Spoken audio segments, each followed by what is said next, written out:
Hello, greetings. Welcome to my channel. Welcome to Whitney Reads. This is my new booktube, I guess you want to call it. Today I'm going to be doing a Booktube Newbie tag, and I got this from Annette Barr. And so thank you for watching.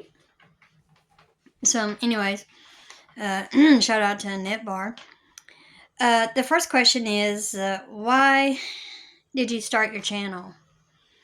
The reason why I wanted to start my channel, I have been on YouTube before. I've done Warning Low Battery.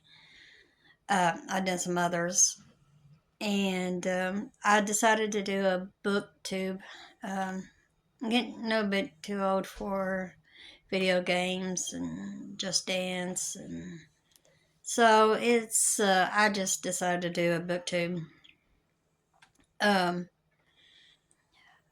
seen other booktubers, and I really liked their videos. I thought they was pretty cool and interesting, and I've also seen some Christian booktubers, and that's the one that I want to be in, is the Christian booktubers. The next one is, what's some fun, unique things you can bring to booktube?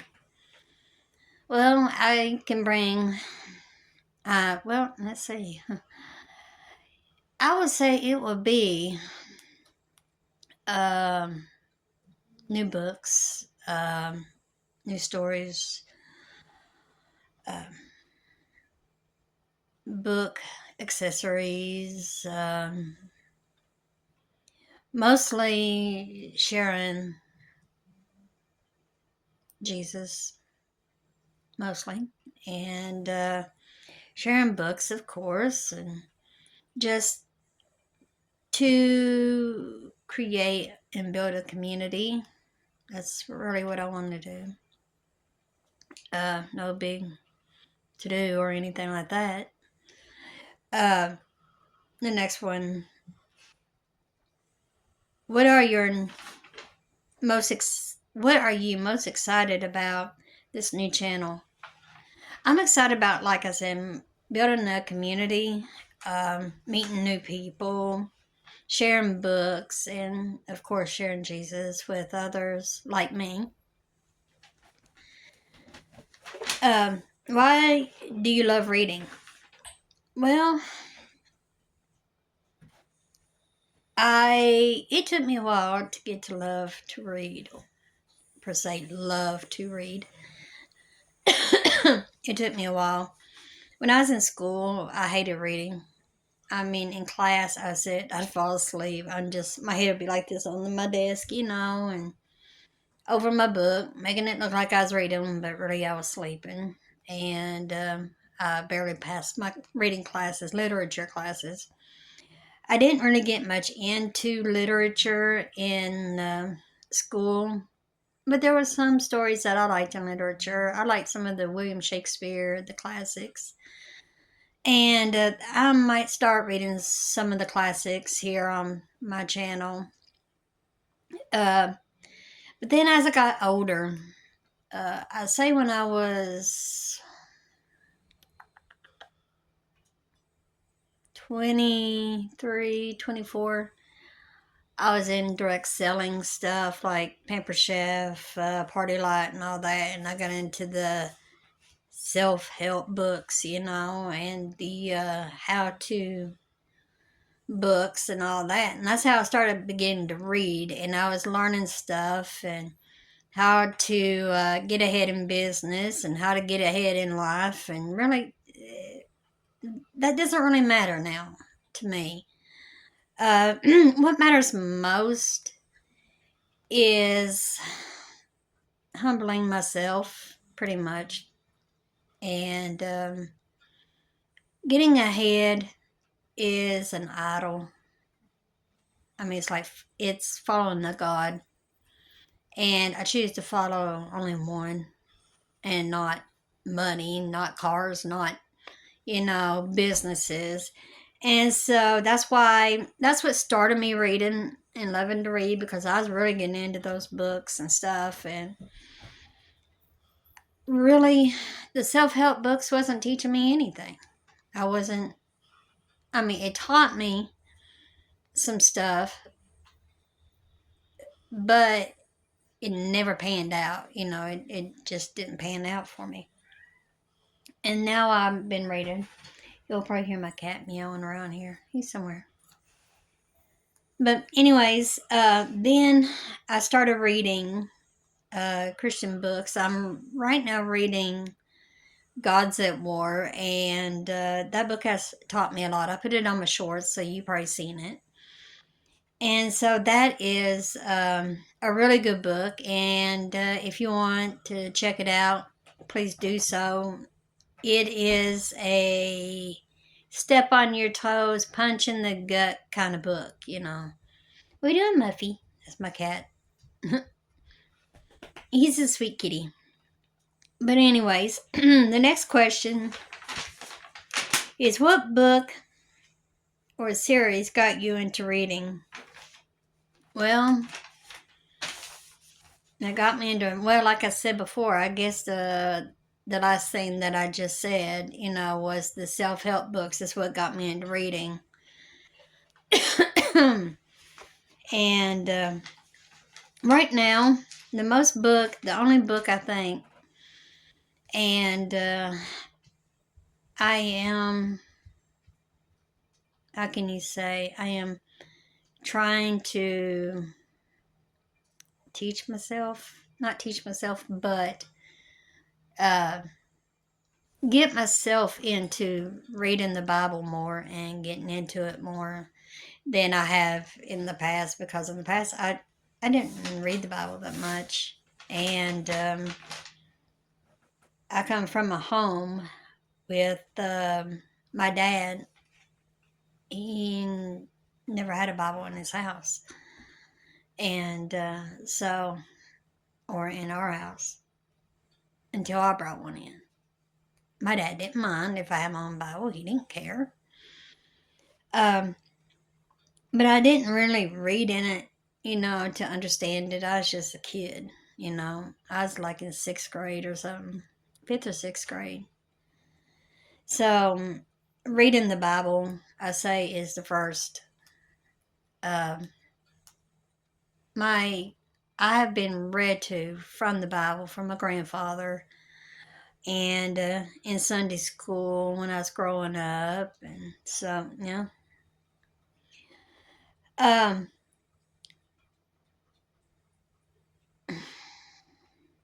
what questions would you ask your favorite booktuber? Well, I don't really know. I'm just starting. I don't have really a favorite booktuber yet.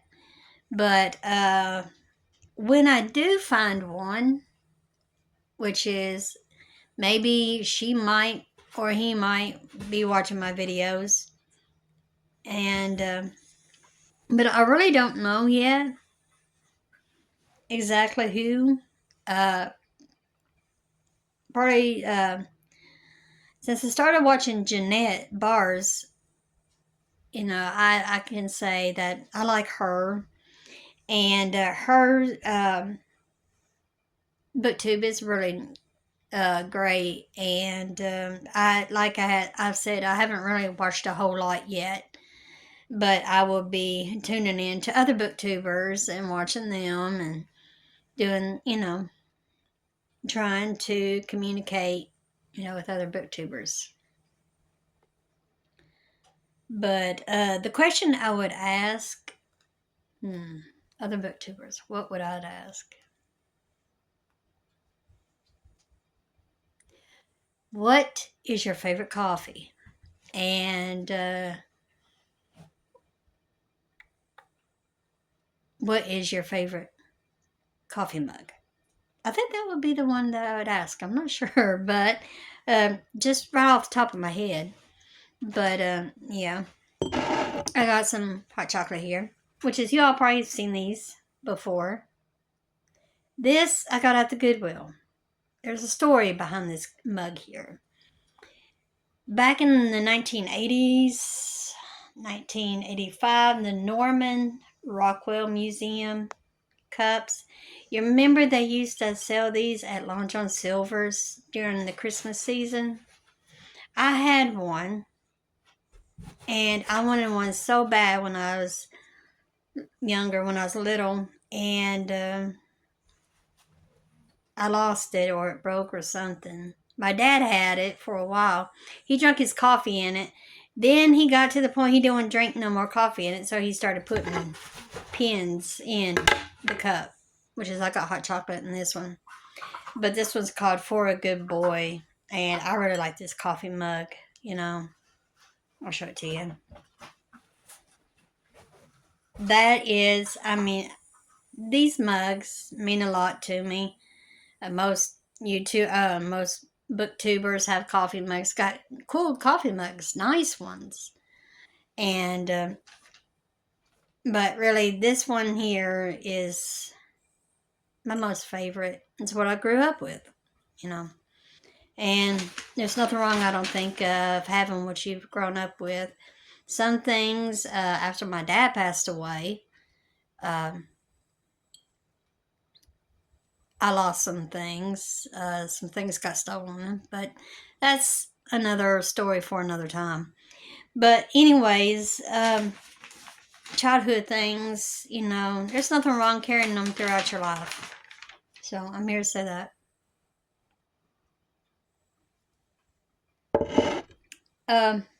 The next question: what challenge do you think starting a booktube channel will be the hardest to overcome? Getting ready. I have had a time trying to get ready for this video today, and I think that's the biggest challenge right now. I mean, just getting ready to push that button and actually to start. Starting is, I think, the biggest challenge, you know, is getting everything together. And I don't know, I haven't started. I have done editing videos before in the past, but right now I think just starting is the biggest challenge. When did you start reading? Well, like I said, it was in the past, and doing the self-help books and all that. So that's, but mostly my reading and the Bible. So really, I can't exactly give a certain date or a month or a year. You know, it's just been off and on for me. Where do you read? Well, here lately, we have been stranded here at home. If I turn my camera around, you'll see why. It's covered in snow. I live in the woods, me and my husband, and it is solid snow. We got another one coming through of a mixed snow and ice. So what else can you do? Plus, we live in an off-grid cabin. So what else can we do, you know, in an off-grid cabin? But we do have internet, because you're probably wondering, if she's off-grid, then why is she videoing? How's she on the internet? We do have internet. We have solar power for electricity. So we have internet, we got TV. We got a wood stove, which is sitting right here beside me, burning me up. And so it's not too bad. It's we still got a lot more to do. We got a bedroom that we got almost built. We got a lot of finishing up to do on our house, on our cabin. And once we get the bedroom done, that will be where I'll be doing mostly my videos, is in our new bedroom. So right now I'm in the living room. As you can see, the TV's behind me. So anyways, I also read in the car, not on roads crooked enough to make a snake sick, you know, because I just can't read on roads like that. I mean, my mother-in-law, we went to the Biltmore, and so it was me, my husband, his dad, his mom, and my son, my oldest son. He's 23 now, but he was only 2. And so we went to the Biltmore years ago, and she'd be laying in the back seat of the van reading a book, and we are on back roads and everything. And I was like, man, I ain't got a stomach for that. I mean, I'd just be puking everywhere if I had to do that. But anyways, what kind of books do you like to read? Well, I did mention I like reading the Bible. That's one. Nonfiction books. And I guess you must have guessed that when I told you the self-help books, they're nonfiction. But yeah, I like reading the nonfiction books mostly. I am an information. I like to get information and stuff. I am not very big on reading fiction. But I have decided that I'm going to read Christian fiction, Christian nonfiction. So anyways, my next book, after I finish the one that I posted in my shorts, Gods at War, my next book is a fiction book, and it is Redeeming Love. And I think it's by Francine Rivers. So that's my next book I'm going to be reading. And I'll be posting that too. And I'll also do a review on them. But that is what I like to read. And so, anyways, thanks for taking the time to watch my video, my Booktube Newbie tag video. I got another video coming out too later this week. I'm going to be posting on Tuesdays and Fridays. And I'll be posting here and there, shorts throughout the week. And so I hope everybody stays warm rest of this week. I think this weekend we're supposed to have some warm weather. I hope so. Because, man, we need it. I mean, it's been staying in the teens and dropping in the single digits here. And I live here in Kentucky. So the weather is pretty, woo. I'm ready for spring and summer, guys. And I'm ready to put plants out, too. And, oh, yeah, I've been reading